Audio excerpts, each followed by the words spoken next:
dónde y cuándo se originó la civilización, los expertos han elaborado muchas teorías, pero a veces las evidencias contradicen por completo todas las hipótesis.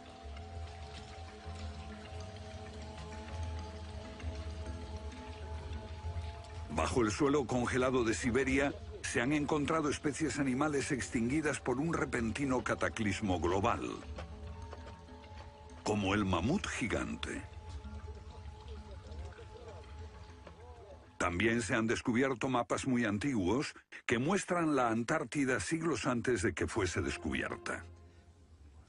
Este mapa tiene centenares de años y describe la auténtica configuración de la Tierra de la reina Maud, que está oculta bajo 1 kilómetro de hielos, y su configuración real no se conoció hasta 1949. Hace 100 años, un arqueólogo concluyó que la antigua ciudad de Tiahuanaco, en Bolivia, fue un observatorio estelar alineado con el Sol y las estrellas. Calculó que tendría 17.000 años. Su afirmación fue puesta en ridículo hasta hace poco tiempo.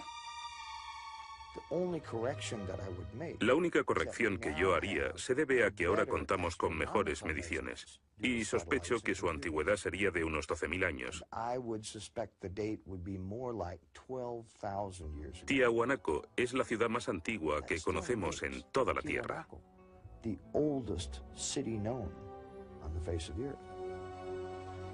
Los geólogos han descubierto que la gran esfinge de Gizeh en Egipto ha resistido siglos de lluvias incesantes, pero estas lluvias solo pueden haber tenido lugar miles de años antes de los faraones. ¿Fue construida la esfinge antes de los comienzos de la civilización?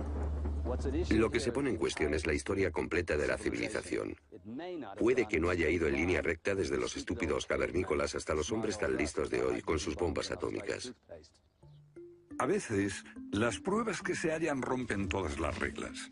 En este documental entrevistaremos a personas que están juzgando meticulosamente esas evidencias y elaboran nuevas teorías que pueden cambiar nuestra idea de la civilización humana.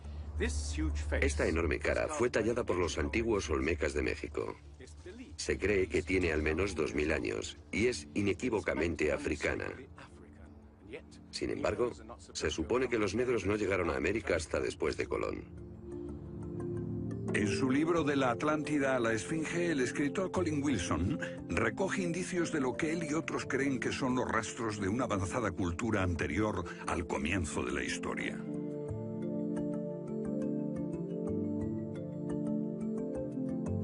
El filósofo griego Platón describió de manera precisa dicha civilización que, según le dijeron los sacerdotes egipcios, surcaban los mares miles de años antes, hasta que fue destruida por un terrible cataclismo.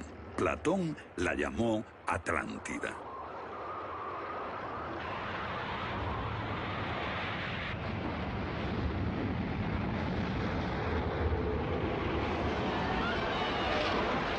La Atlántida. Un terrible cataclismo. Sabemos de una catástrofe así por otro mito, el diluvio bíblico, Noé y su arca, un mito igualmente despreciado por los científicos.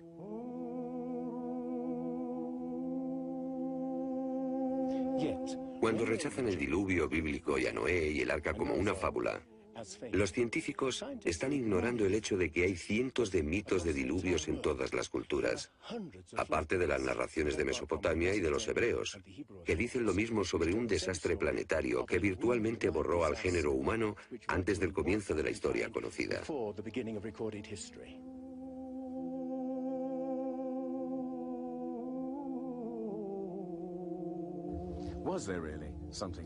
¿Hubo realmente algo parecido a un diluvio? Y si así fue, ¿existió una civilización anterior a todas las otras? Digo, una civilización, y no la Atlántida. Porque en cuanto se menciona la Atlántida, el científico exclama, «Oh, no», y deja de escucharnos. ¿Pero es neutral la ciencia? ¿Lo es realmente cuando afirma, limítese a los hechos como punto de partida? La ciencia ha tendido a centrarse más en teorías que en hechos. Una teoría surge para explicar unos hechos, pero otros se dejan de lado. Nuevas evidencias pueden cuestionar la teoría, pero con frecuencia también son ignoradas. Llamamos a estos hechos anomalías. Son evidencias que no encajan en la teoría. En su polémico libro Arqueología Prohibida, los científicos Thompson y Cremo muestran lo que ocurre cuando una evidencia contradice las teorías científicas. En los últimos 150 años, los arqueólogos y antropólogos han enterrado tantas evidencias como las que han desenterrado, literalmente. Básicamente estamos ante lo que llamamos un filtro del conocimiento. Este es un rasgo fundamental de la ciencia y de la naturaleza humana.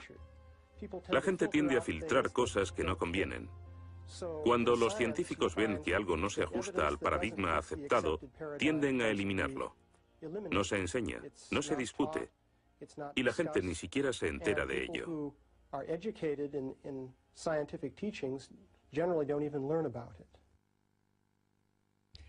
Lo que estamos diciendo, por ejemplo, sucedió en Iatliclo, México, en 1996.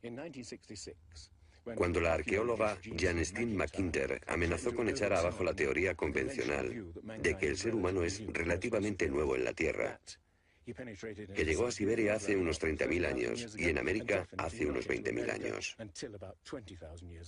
En México, la arqueóloga Stine McIntyre descubrió herramientas de piedra y huesos humanos y los sometió a una batería de pruebas científicas.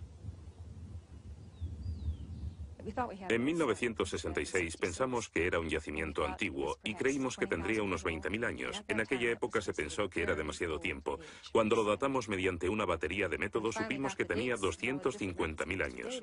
Sinceramente yo me hubiera sentido feliz con los 250.000 años. Fui ingenuo y pensé, bien, voy a dejar de pensar en las fechas. Tenemos la información. Hemos conseguido los hechos. Tomemos estos hechos y partamos de ahí. No me di cuenta de que arruinaría mi carrera por completo. Todas sus oportunidades profesionales se frustraron. El yacimiento fue cerrado. Los permisos para investigar denegados sistemáticamente. No obstante, más de 30 años después, unos arqueólogos descubrieron en Siberia vestigios de seres humanos de 300.000 años de antigüedad. Una fecha que de repente hizo que la datación de Jan McIntyre no pareciese tan improbable después de todo. No es necesariamente una conspiración deliberada. No decimos que se trate de personas reunidas en una habitación y diciendo, vamos a engañar a la gente. Es algo que ocurre automáticamente en la comunidad científica. Cuando una evidencia difiere de la teoría predominante, no se habla de ella, no se da información. Y eso significa que la ciencia deja de progresar de la forma en que uno desearía.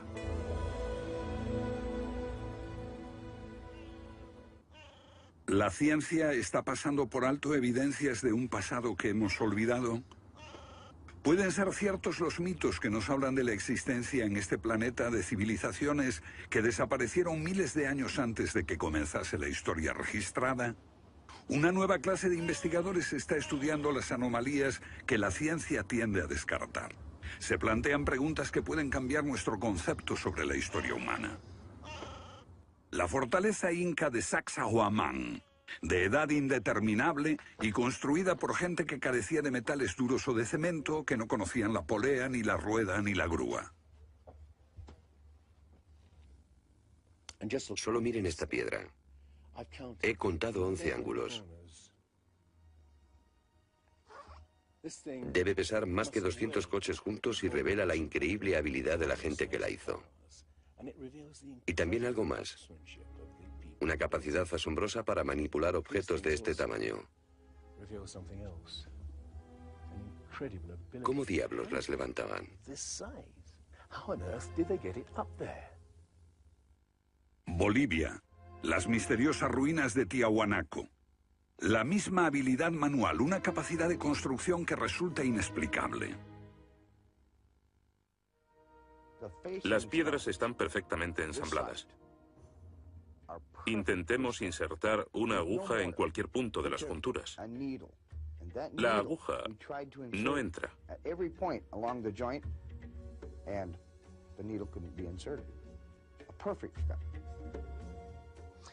Cuando los conquistadores españoles le preguntaron a los incas si ellos habían construido Tiahuanaco, respondieron, no, no la construimos.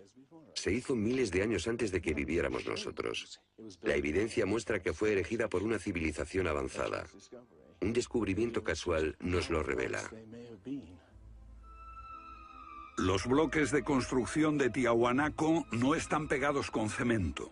El que separa estas piedras descubre el inesperado brillo metálico que las mantiene unidas.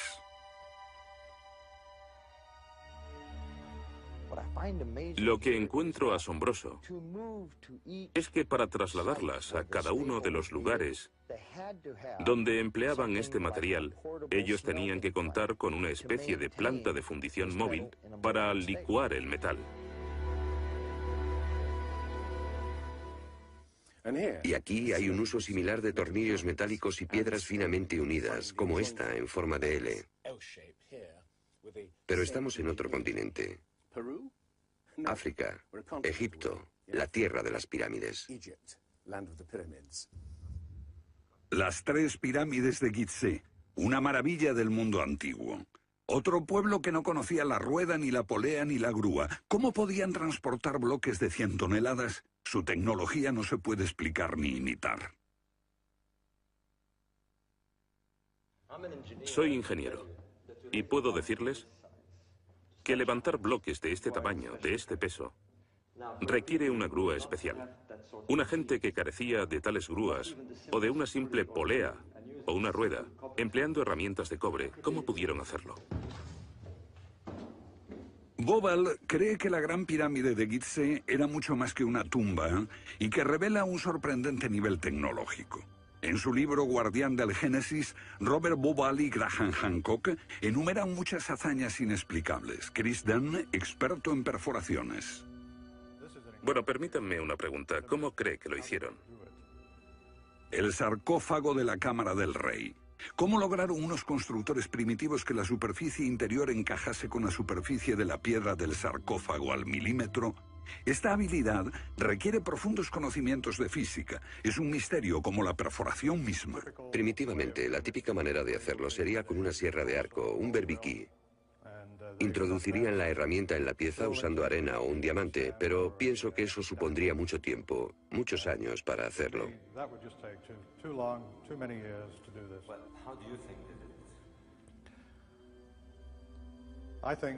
Creo que debieron haber usado herramientas más potentes. Hoy, para perforar esto, tendríamos que hacerlo a una velocidad de 6-10 milímetros por revolución de taladro en el granito. Ellos lo hicieron más rápido de lo que lo haríamos nosotros. Más rápido, investigadores como Chris Dunn se preguntan acerca del propósito de emplear este raro instrumento en un friso oculto. ¿Taladros superpotentes? Esto parece una conclusión precipitada. Los indicios de un taladro de alta velocidad se erigen en otro misterio sin resolver. Ahora miren esto. La increíble precisión de la mano de obra. La total suavidad de las paredes en esta supuesta tumba para bueyes sagrados. Y que implica un alto nivel de destreza. Por supuesto, eso podría explicarse en términos de cientos de obreros puliéndolas durante 10 años seguidos. Pero, ¿si hablamos del misterio de los vasos egipcios? No como este vaso de arcilla que acabo de comprar, sino vasos hechos de alabastro, basalto e incluso diorita, que es la piedra más dura de todas.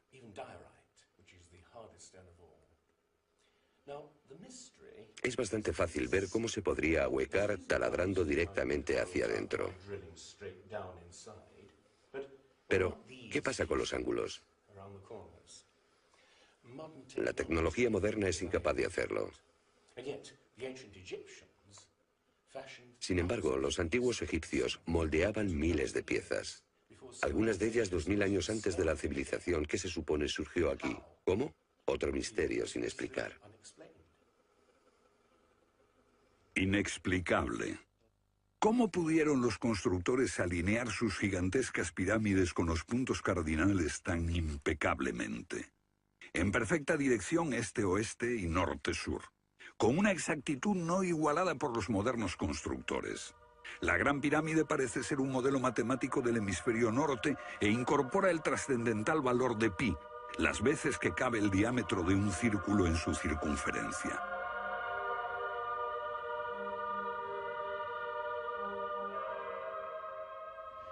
Está claro que lo que aquí tenemos es un avanzado sistema de matemáticas y tecnología, en un tiempo que no conocía su existencia.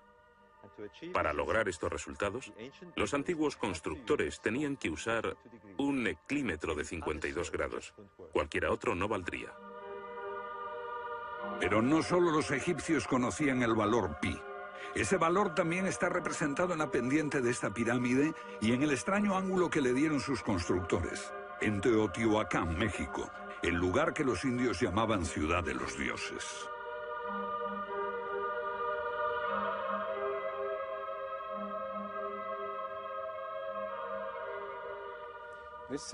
En su época, esta ciudad fue más grande que la Roma imperial. Lo que pueden ver es una serie de estanques que llenaban de agua, cuya superficie lisa reflejaba los cielos y cuyas ondas podrían servir como anuncio de terremotos.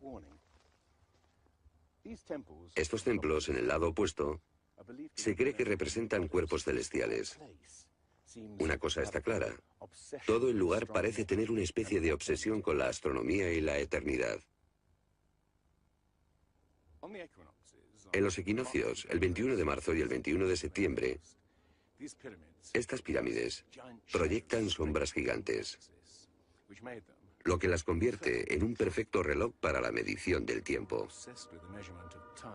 Como si proviniesen de una fuente común, las antiguas civilizaciones de todo el mundo exhiben un sofisticado conocimiento de los cielos que todavía nadie ha explicado. Fascinación por el sol, las estrellas. El lento e inexorable movimiento de la Tierra determina que las constelaciones parezcan viajar por los cielos nocturnos y por las épocas.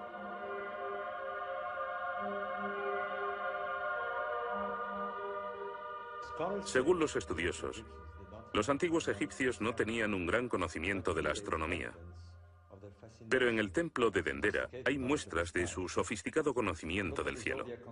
Miren las constelaciones del zodíaco: Leo, Tauro, Piscis. Y aquí, la constelación de Orión. Bauval cree que la astronomía es la llave de muchos misterios de las pirámides. Los antiguos egipcios veían en la constelación de Orión a su dios Osiris, señor de los muertos y la vida ultraterrena. Bauval halló el reflejo de ese dios en las pirámides de Gizeh.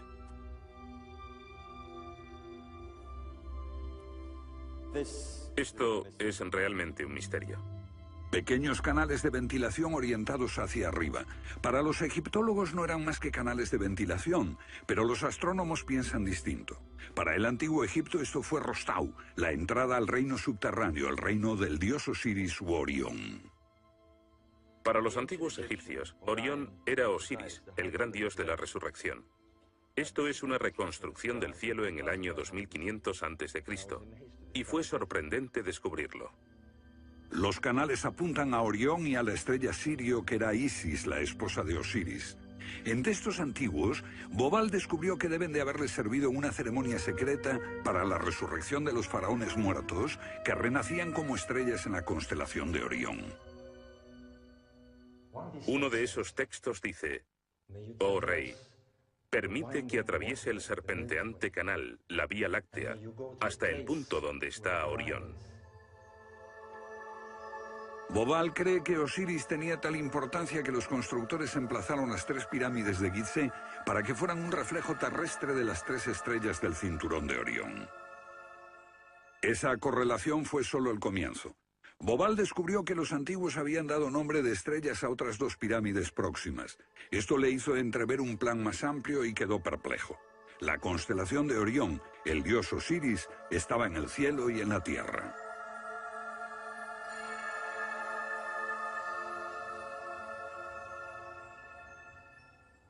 México, donde Teotihuacán presenta otro paralelo. Una leyenda la llama la ciudad de los dioses y sugiere que su propósito era convertir a los hombres en seres celestiales. Como ocurre en Egipto con las pirámides de Giza, los mitos hablan de la reencarnación en las estrellas. Ese es el secreto de Teotihuacán.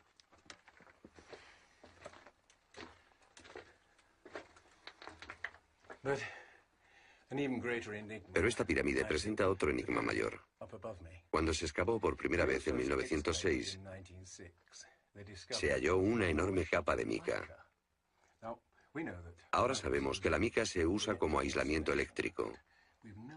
No tenemos idea de para qué la utilizaban ellos. Lo que resulta aún más extraño es que la mica procede de Brasil. Imaginemos el problema de trasladar toda esta mica a más de 2.000 kilómetros de distancia. ¿Cómo? ¿Con qué finalidad? No tenemos ni idea. Tiahuanaco, Bolivia. Otra cultura perdida revela la misma fascinación por el sol y las estrellas. Hace 100 años, el arqueólogo boliviano Poznański observó que en el primer día de primavera el sol salía exactamente por el centro del templo. Fue el inicio de un gran descubrimiento. Poznański descubrió que este templo era un observatorio, un gran reloj para medir la progresión del sol. Y podemos utilizar ese alineamiento astronómico para datar el lugar. Durante el año el sol sale cada día por un punto diferente del horizonte. El primer día de primavera un observador vería salir el sol exactamente en el centro. Estudiando el esquema de Poznański, dedujimos que en los primeros días de invierno o de verano el sol saldría por encima de las piedras angulares. Pero no fue así. Los arqueólogos actuales dicen que los constructores cometieron un error de cálculo. Después de observar la perfección con la que se construyó este sitio, con piedras de 100 toneladas, sugerir que los marcadores del solsticio están mal alineados me parece increíble. Neil Stide hizo una completa verificación de los cálculos de Poznański. Midiendo el ángulo de las piedras angulares y comparándolo con las posiciones actuales de salida del sol, Poznański calculó que Tiahuanaco fue construida hace 17.000 años. En ese tiempo, la inclinación del eje de la Tierra era ligeramente distinta de lo que es hoy en día y el sol habría salido directamente encima de las piedras angulares.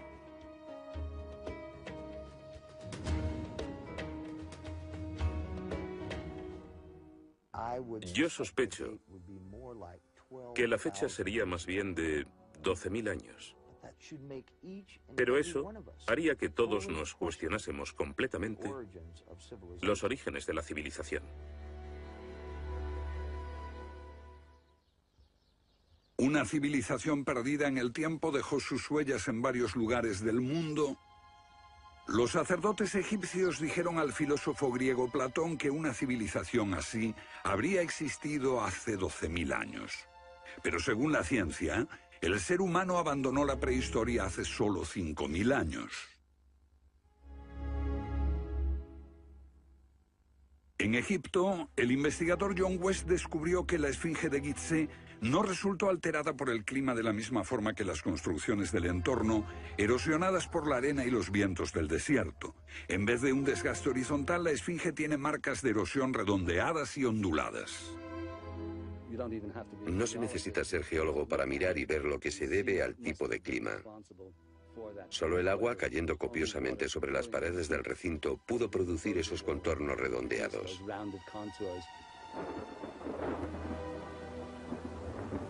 ¿Agua en el desierto del Sáhara? Ciertamente no en tiempos de los faraones. Para eso hay que trasladarse a finales de la era glaciar. Unos 10.500 años antes de Cristo, miles de años antes de que existiesen los faraones. ¿Pero por qué entonces la esfinge tiene cabeza de faraón?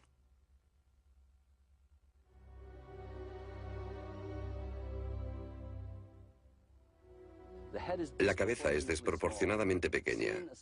Desde el aire se ve que el cuerpo de la esfinge es largo y aplanado, y la cabeza casi se parece a la de un alfiler. Para nosotros, esto indica que ha sido tallada más de una vez. En otras palabras, la cabeza se rehizo en algún momento de su larga historia. John West cree que la esfinge era originalmente un enorme león que un desconocido grupo de escultores modeló en la roca antes del 10.500 a.C. Se comenzó a erosionar cuando el final de la era glaciar alteró el clima y causó lluvias que cayeron durante siglos. Solo miles de años después, un faraón habría tallado la cabeza con su propia imagen.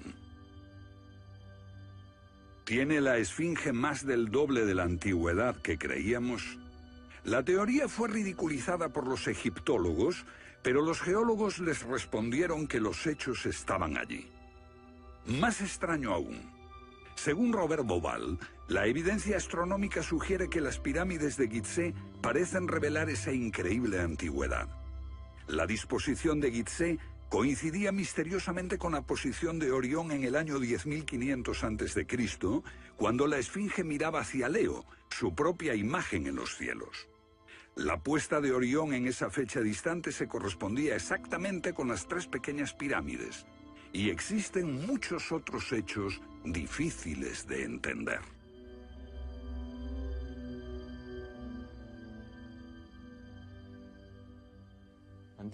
Esto coincide exactamente con las ideas que se desarrollaron tras los análisis geológicos de la Esfinge. Dos ciencias sólidas indican que la Esfinge podría remontarse al año 10.500 a.C.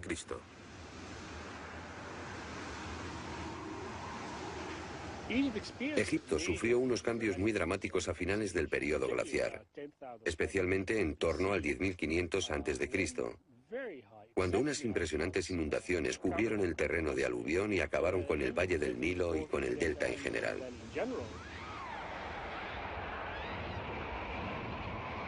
«10.500 años antes de Cristo, un periodo de inundaciones. ¿Pudieron los diseñadores de Gizeh remontarse a un tiempo tan distante?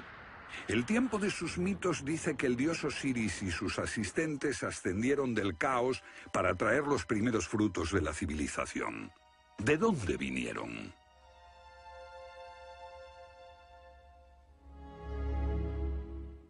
Un dios muy parecido fue el señor de la antigua Tiahuanaco en Bolivia. Aquí, en esta misteriosa ciudad de Tiahuanaco, era el dios que ellos adoraban. Alto, con barba, descrito como blanco, Viracocha llegó en tiempos de caos y destrucción, atravesando los mares para llevar a la raza humana una especie de renovación. El dios blanco Viracocha. En México conocido como Quetzalcóatl, que llegó con otros para traer los primeros frutos del conocimiento. Su símbolo está por todo Teotihuacán. La serpiente emplumada, símbolo del enigmático dios Quetzalcóatl que llegó desde el este después de tremendos cataclismos para traer la civilización a esta parte del mundo.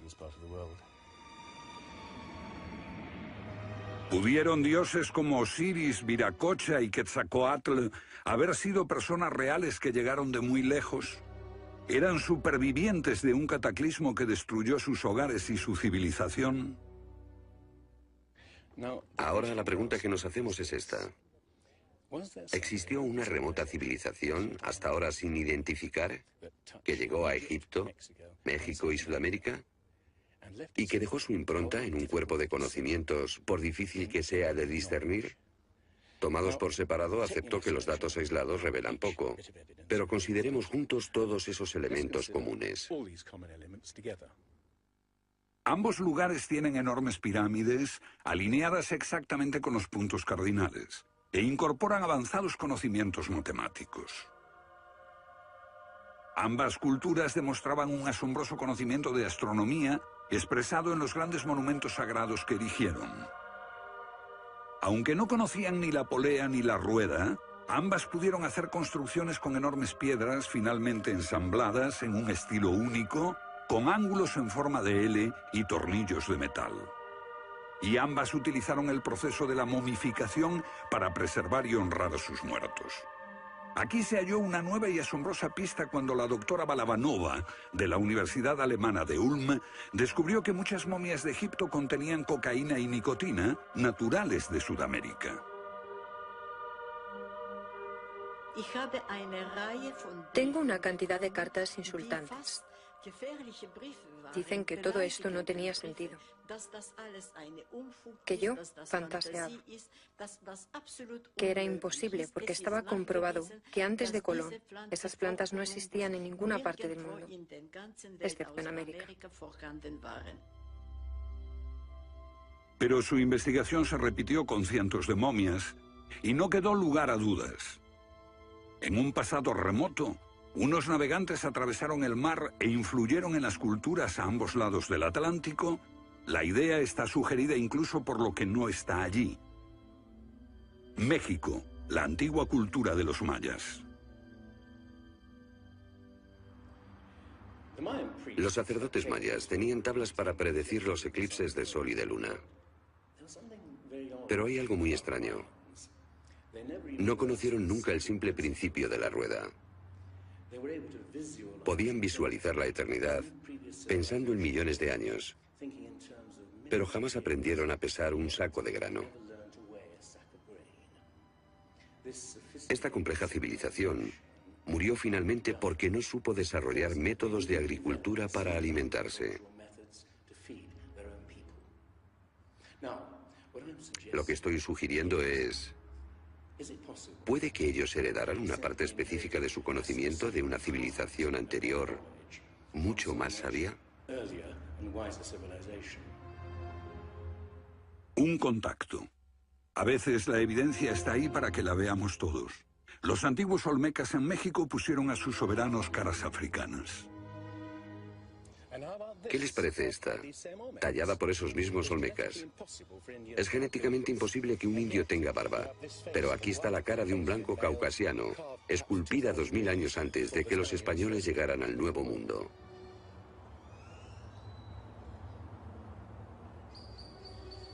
Caras de africanos y de caucasianos esculpidas muchos siglos antes de Colón. ¿De dónde vinieron? ¿Cómo llegaron aquí? ¿Cómo influyeron en la más antigua cultura de América Central, en la cultura madre de México?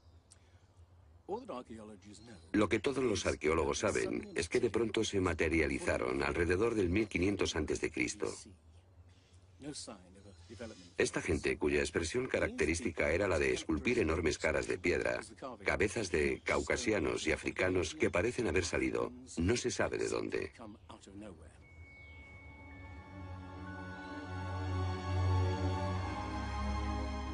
Oaxaca, la antigua ciudadela del Monte Albán. Aquí, en el sur de México, está el último testimonio de esos misteriosos hombres. Porque estas figuras esculpidas en piedra parecen corresponder a muertos en combate. Desnudas, desamparadas, la mayoría castradas. Este puede reflejar el momento en que estos hombres desaparecieron de la historia.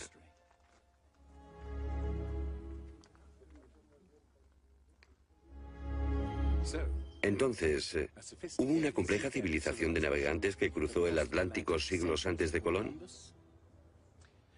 Pero tenemos otra evidencia. Estos son viejos mapas que sugieren que los antiguos marinos tenían un conocimiento de la Tierra que nunca se ha explicado. Un puzzle para los científicos de este siglo. En 1513 el almirante turco Piri Reis cartografió parte del mundo que nadie había visto hasta entonces. Colón solo exploró la zona del Caribe. No bajó a esta zona de Sudamérica, hasta la Antártida. No estuvo nunca por esa zona. Pero estos mapas muestran todos estos detalles con gran precisión, antes de que cualquier explorador europeo llegase a esas regiones. Este mapa, de muchos siglos, describe la configuración real de la tierra de la reina Maud, que ahora está sepultada bajo 1 kilómetro de hielo. Y su forma precisa no se determinó hasta 1949. Inexplicable. Los cartógrafos han meditado mucho sobre la extraña proyección cartográfica utilizada en el mapa. Hallaron un parecido con el que utiliza un moderno submarino nuclear que hace mediciones del mundo mientras se aleja de un punto de referencia. En este caso, el centro está en Egipto. ¿Es ese el hogar de los antiguos cartógrafos? El mapa muestra exactamente esta parte del mundo, pero hay más. Para mí el aspecto más significativo del mapa de Piri Reis es que describe exactamente la longitud. Algo que los europeos no fueron capaces de hacer hasta el siglo XVIII. La longitud.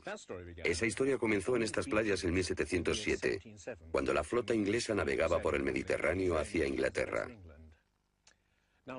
En aquellos días era bastante fácil determinar a qué distancia estaba el norte o el sur, midiendo el ángulo que el Sol y las estrellas formaban con la superficie de la Tierra.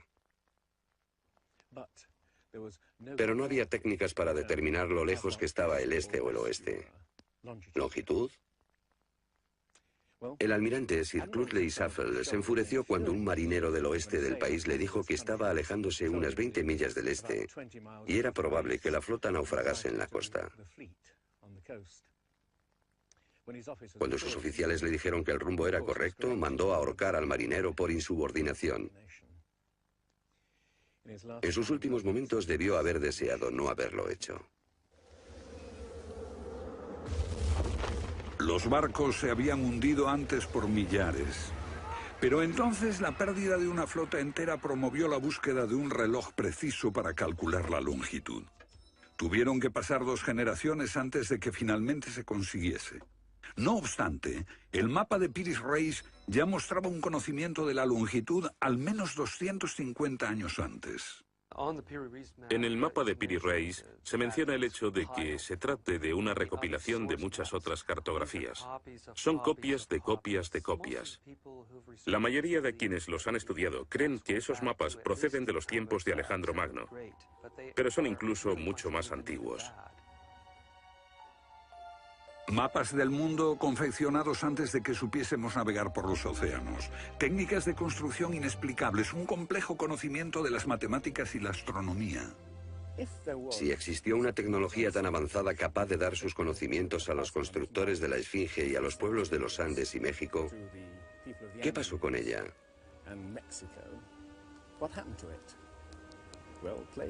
Platón dice que existió esa civilización avanzada tecnológicamente y capaz de surcar los océanos del mundo, la Atlántida, situada en una enorme isla-continente. Rechazando una civilización perdida, la ciencia niega también la idea de una catástrofe global que la destruyó. Pero Platón y la Biblia no son las únicas evidencias. El Popol Vuh, libro sagrado de los mayas, habla de enormes marejadas e inundaciones que azotaron el mundo durante meses. Una lluvia fría y negra indescriptible y granizo. Los antiguos hablaban de tiempos de caos, de inundaciones y oscuridad de los cuales emergieron los dioses para dar forma a la tierra de Egipto.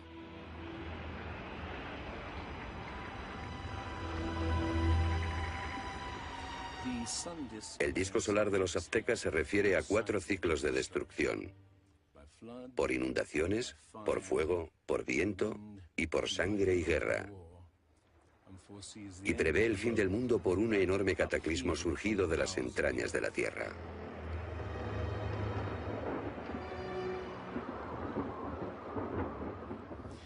Otros mitos de la América antigua hablan de inundaciones apocalípticas y torrentes de fuego, de erupciones volcánicas y terremotos.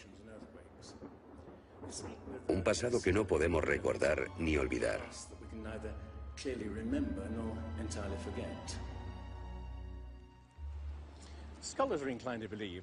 Los especialistas tienden a creer que el diluvio es una fantasía de los viejos poetas.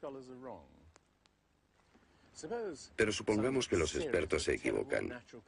Supongamos que una serie de terribles catástrofes naturales redujeron a nuestros ancestros a pequeños grupos que vivieron apartados y se esparcieron por todo el mundo.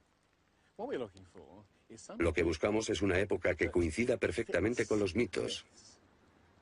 Igual que el zapato encaja en el pie de Cenicienta. Una pista. La fosa de Alquitrán en La Brea, California. Una inmensa sepultura de millones de animales que hoy se ha convertido en atracción turística. Bajo la superficie está el campo de petróleo del lago Salado. El asfalto brota por las grietas y fisuras como un papel cazamoscas y atrapa a los animales.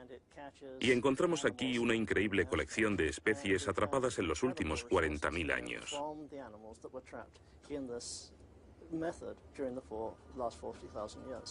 Esta fosa de Alquitrán puede leerse como un libro de tiempos remotos, cuando abundaban los animales y nosotros no los considerábamos como originarios de América. Mamuts, elefantes, rinocerontes, perezosos gigantes, tigres sable, incluso caballos y camellos. Después, una tremenda catástrofe los barrió, al parecer en unas pocas décadas, en torno al 10.500 a.C., hace más de 12.000 años. Todos los grandes animales, cualquier animal más grande que un coyote, se extinguieron en pocas décadas. Sí, fue sin duda una gran catástrofe.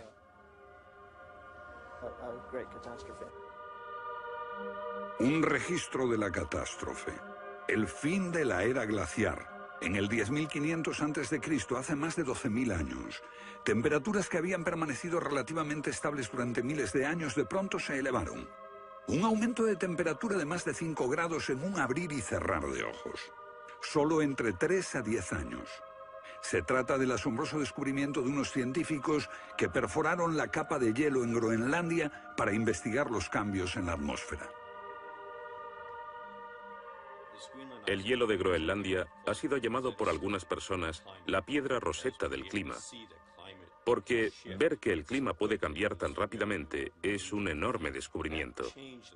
Y este cambio ocurrió en un periodo de entre 3 años y una década. Hemos observado cambios espectaculares en la química de la Tierra. Y descubrimos que en un periodo en el que las placas de hielo estaban empezando a derretirse, es cuando tenemos más señales de sedimentos volcánicos y de mayor magnitud, mayores concentraciones que en cualquier otro periodo en los últimos 110.000 años.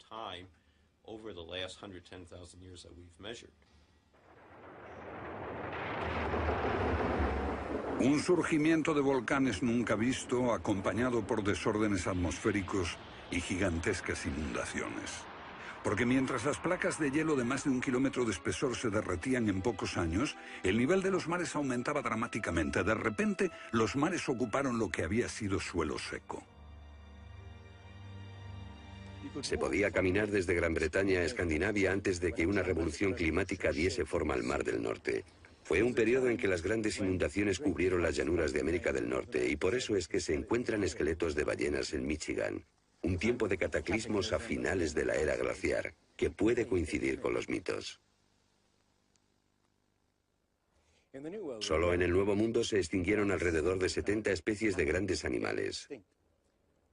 Mamuts, perezosos gigantes, camellos, caballos. Permítanme ponerlo en perspectiva. En los anteriores 200.000 años se había extinguido menos de 1/3 de esa cantidad. Y este modelo extraordinario de extinción se repitió en Europa y Asia. En las capas subterráneas de hielo de Siberia y Alaska se descubrió una masa enmarañada de huesos de millones de animales que perecieron en un cataclismo. El mamut gigante no murió a manos de los cazadores. Desapareció por una catástrofe natural. A finales del siglo XIX, unos cazadores encontraron por casualidad el cuerpo de un enorme animal congelado. Después de ser desenterrado y transportado, se encontró que en el estómago tenía plantas pertenecientes a un clima templado y aún sin digerir. El animal se había congelado de una forma muy rápida, como no es capaz de hacerlo ningún congelador moderno. Lo cierto es que hace unos 12.000 o 13.000 años un frío inmenso azotó Siberia. El enigma de los mamuts congelados en un instante ha dado pie a extrañas anécdotas. Algunas ciertas y otras no. Lo que es auténtico es un informe del barón Wrangel, un naturalista del siglo XIX que descubrió la isla Byrd al norte de Siberia, donde la arena quedó literalmente mezclada con bancos de huesos y colmillos de mamut y otros animales que habían desaparecido en alguna catástrofe. Esas extinciones masivas, esa imponente actividad volcánica, ese veloz derretimiento del hielo, parecen sugerir que hubo un cambio climático brusco hace 12.000 años. Hay algún factor desconocido que no logramos descubrir.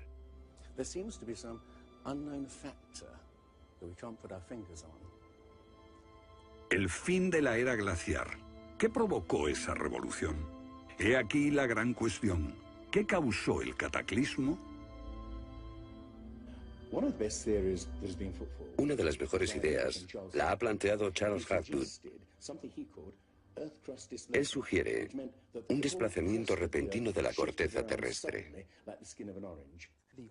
Toda la corteza de la Tierra es solo un tercio de un 1% de la masa terrestre.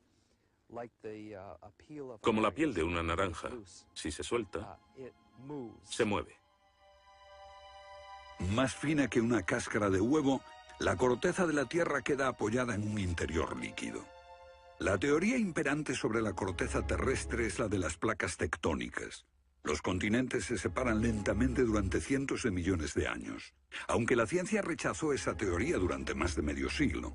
Ahora niega también la idea de que la corteza pudo moverse en su conjunto y repentinamente. Pero un científico quedó hipnotizado por la idea. Se llamaba Albert Einstein.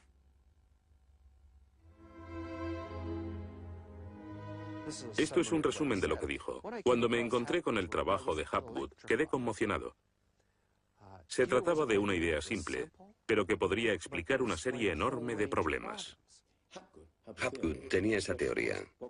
La cuestión era cuál fue el mecanismo que puso en movimiento el gigantesco conjunto. Y fue Einstein quien planteó una sugerencia. La enorme cantidad de hielo que rodea a los polos puede tener 3 kilómetros de espesor. Esos incontables miles de millones de toneladas de hielo, si se formaran de un modo desproporcionado, harían que toda la Tierra se sacudiese como una rueda, con un enorme peso colocado en su borde. Esta vibración bastaría para hacer que la corteza de la Tierra se moviese súbitamente. Hace 55.000 años el Polo Norte estaba cerca de Europa, pero de pronto se desplazó hacia la bahía de Hudson, en Canadá. Y en torno al año 12.500 a.C. se volvió a mover casi 2.000 millas hasta donde está actualmente. O es mejor decir que las tierras y los mares atravesaron el polo, impulsados por un repentino desplazamiento de la corteza terrestre. De ser así, esta es una de las cosas que habían ocurrido al final de la era glaciar. El desplazamiento impulsó a América fuera de la zona polar. El mar en el norte se congeló con una fina capa de solo unos metros de espesor. La inmensa vieja capa de hielo de Norteamérica, con más de 1,5 kilómetros de grosor, se derritió rápidamente en pocos años. Ahora, lo que es muy interesante de la teoría de Hapgood y Einstein es que también explica bastante bien algunos otros mitos, independientemente del diluvio. Hay mitos sobre tremendos terremotos, catástrofes volcánicas, lluvias negras cayendo del cielo, congelación repentina, congelación del suelo. Y podemos ver que un ejemplo de esto es precisamente lo que pudo pasar si la corteza terrestre se desplazó. Con bastante rapidez, las áreas que antes habían estado congeladas pasarían a ser zonas cálidas, y así se explicarían hechos como el rápido congelamiento de los mamuts en Siberia. Si el desplazamiento de la corteza terrestre causó el diluvio que aniquiló una civilización, ¿dónde estaba esa civilización? Algunos investigadores creen haberla hallado en la isla griega de Santorini, que fue devastada por una terrible erupción, o en la antigua Troya, o en la isla alemana de Heligoland, casi arrastrada hacia el Mar del Norte. Pero no se ha encontrado nada. Y es precisamente este problema lo que ha hecho descartar la Atlántida de Platón como una propuesta seria. Veamos. Los oceanógrafos han cartografiado los suelos oceánicos y sencillamente no hay ningún continente perdido. ¿O sí? Platón describe la Atlántida como una vasta isla-continente con montañas situada en medio del océano. Y el océano, por supuesto, es el océano que rodea toda la Tierra. Fue más tarde que comenzamos a dividir el océano en diferentes partes, llamándolo Atlántico, Pacífico, etc. En realidad el mundo tiene un solo océano. Y los mitos de todo el mundo son muy explícitos acerca de lo que pasa. El Zen-Avesta de la literatura védica describe que esa isla no solo se destruyó tras un diluvio, sino que está cubierta por nieve y hielo. De modo que estamos buscando una isla cubierta de nieve en medio del océano, y una gran candidata para este papel es la Antártida. Si el Polo Norte se desplazó, también debió hacerlo el Polo Sur. Flennat cree que hace 12.000 años una parte de la Antártida permanecía en zonas templadas y pudo haber albergado una civilización que desapareció cuando el continente se convirtió en el Polo Sur.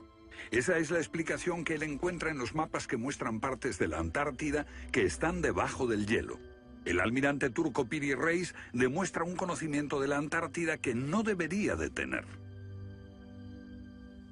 Tras examinarlos, especialistas en cartografía de la Armada y de las Fuerzas Aéreas nos dicen: hemos hecho comparaciones de picos salientes y de montañas. Hemos descubierto que coinciden de forma asombrosa. Lo que debemos enfatizar es que no estamos hablando de un mapa, el mapa de Piri Reis, que podría cuestionarse. Estamos hablando literalmente de docenas de mapas.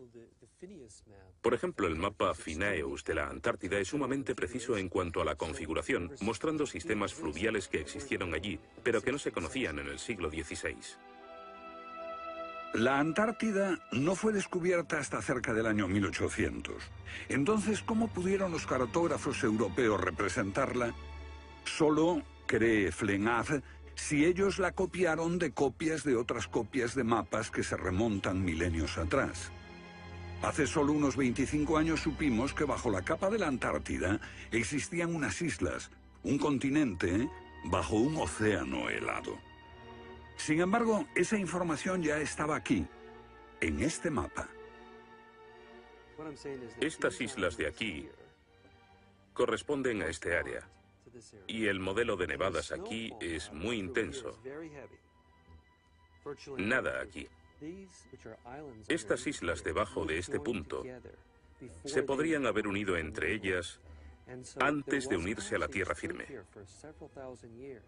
Así, lo que se describe aquí es algo que yo creo que verdaderamente ocurrió en torno al 8000 a.C. Puede que en el 6000 a.C. a lo sumo. No hay forma de saber cómo lo consiguieron, a menos que postulemos la existencia de una civilización con habilidades para la navegación y la confección de mapas que solo se reinventaron en nuestro tiempo.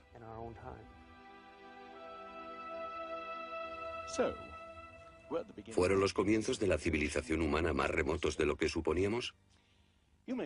Puede que uno sienta que muchos elementos de esta hipótesis suponen conjeturas extravagantes que, vistas por separado, pueden ser todas discutibles. Pero si juntamos esas piezas, como las piezas de un puzzle, se empieza a ver que surge un modelo. Una civilización que se desvaneció y fue olvidada mucho antes de que comenzase el registro de la historia.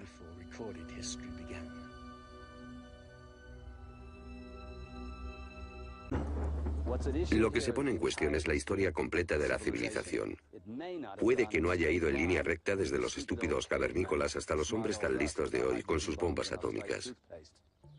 A veces, las pruebas que se hallan rompen todas las reglas. En este documental entrevistaremos a personas que están juzgando meticulosamente esas evidencias y elaboran nuevas teorías que pueden cambiar nuestra idea de la civilización humana.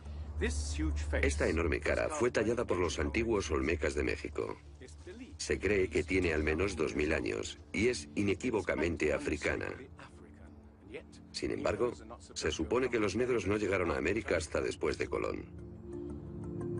En su libro De la Atlántida a la Esfinge, el escritor Colin Wilson recoge indicios de lo que él y otros creen que son los rastros de una avanzada cultura anterior al comienzo de la historia.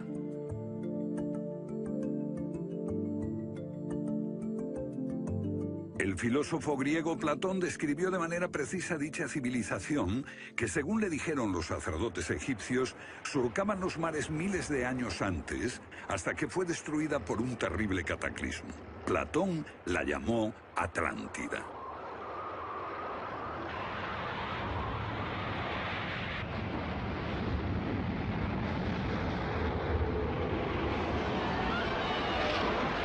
La Atlántida. Un terrible cataclismo. Sabemos de una catástrofe así por otro mito, el diluvio bíblico, Noé y su arca, un mito igualmente despreciado por los científicos.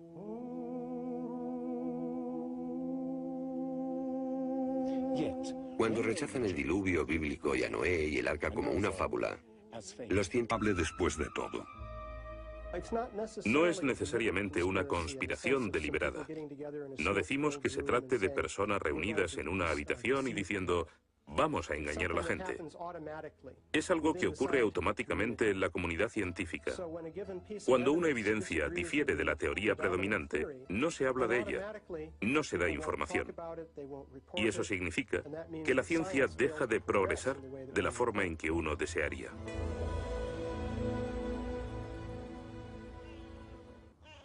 ¿La ciencia está pasando por alto evidencias de un pasado que hemos olvidado? ¿Pueden ser ciertos los mitos que nos hablan de la existencia en este planeta de civilizaciones que desaparecieron miles de años antes de que comenzase la historia registrada? Una nueva clase de investigadores está estudiando las anomalías que la ciencia tiende a descartar. Se plantean preguntas que pueden cambiar nuestro concepto sobre la historia humana.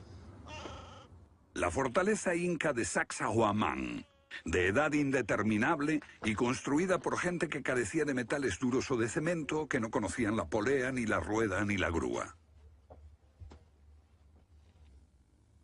Solo miren esta piedra. He contado 11 ángulos. Debe pesar más que 200 coches juntos y revela la increíble habilidad de la gente que la hizo.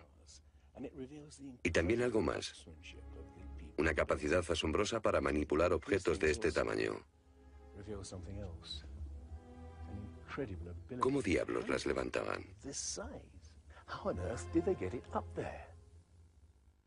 Bolivia. Las misteriosas ruinas de Tiahuanaco. La misma habilidad manual, una capacidad de filtrar cosas que no convienen. Cuando los científicos ven que algo no se ajusta al paradigma aceptado, tienden a eliminarlo. No se enseña, no se discute, y la gente ni siquiera se entera de ello.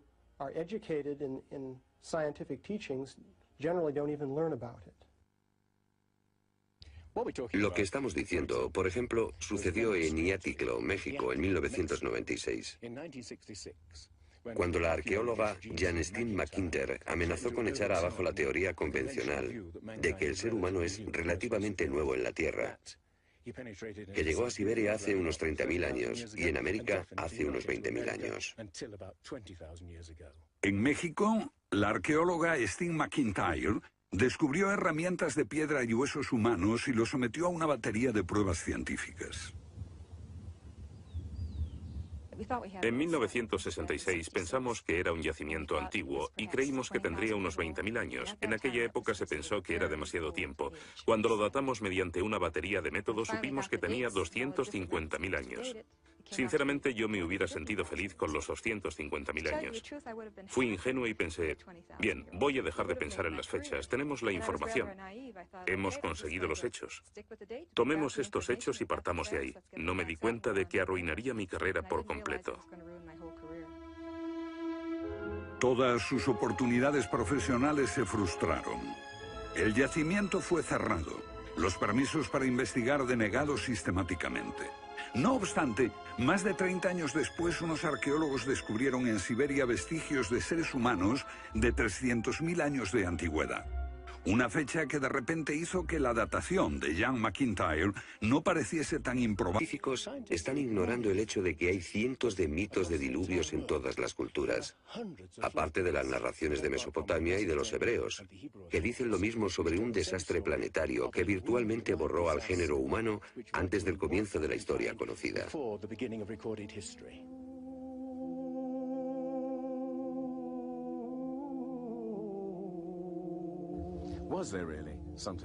¿Hubo realmente algo parecido a un diluvio? Y si así fue, ¿existió una civilización anterior a todas las otras? Digo, una civilización, y no la Atlántida. Porque en cuanto se menciona la Atlántida, el científico exclama, «Oh, no», y deja de escucharnos. ¿Pero es neutral la ciencia? ¿Lo es realmente cuando afirma, limítese a los hechos como punto de partida? La ciencia ha tendido a centrarse más en teorías que en hechos. Una teoría surge para explicar unos hechos, pero otros se dejan de lado. Nuevas evidencias pueden cuestionar la teoría, pero con frecuencia también son ignoradas. Llamamos a estos hechos anomalías. Son evidencias que no encajan en la teoría. En su polémico libro Arqueología Prohibida, los científicos Thompson y Cremo muestran lo que ocurre cuando una evidencia contradice las teorías científicas. En los últimos 150 años, los arqueólogos y antropólogos han enterrado tantas evidencias como las que han desenterrado, literalmente. Básicamente estamos ante lo que llamamos un filtro del conocimiento. Este es un rasgo fundamental de la ciencia y de la naturaleza humana. La gente tiende a... ¿Dónde y cuándo se originó la civilización? Los expertos han elaborado muchas teorías, pero a veces las evidencias contradicen por completo todas las hipótesis.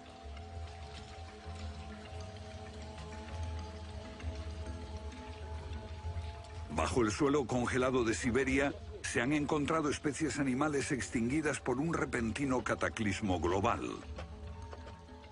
como el mamut gigante.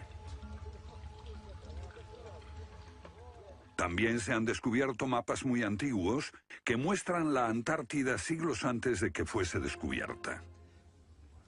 Este mapa tiene centenares de años y describe la auténtica configuración de la Tierra de la reina Maud, que está oculta bajo 1 kilómetro de hielos, y su configuración real no se conoció hasta 1949. Hace 100 años, un arqueólogo concluyó que la antigua ciudad de Tiahuanaco, en Bolivia, fue un observatorio estelar alineado con el Sol y las estrellas. Calculó que tendría 17.000 años. Su afirmación fue puesta en ridículo hasta hace poco tiempo. La única corrección que yo haría se debe a que ahora contamos con mejores mediciones, y sospecho que su antigüedad sería de unos 12.000 años. Tiahuanaco es la ciudad más antigua que conocemos en toda la Tierra.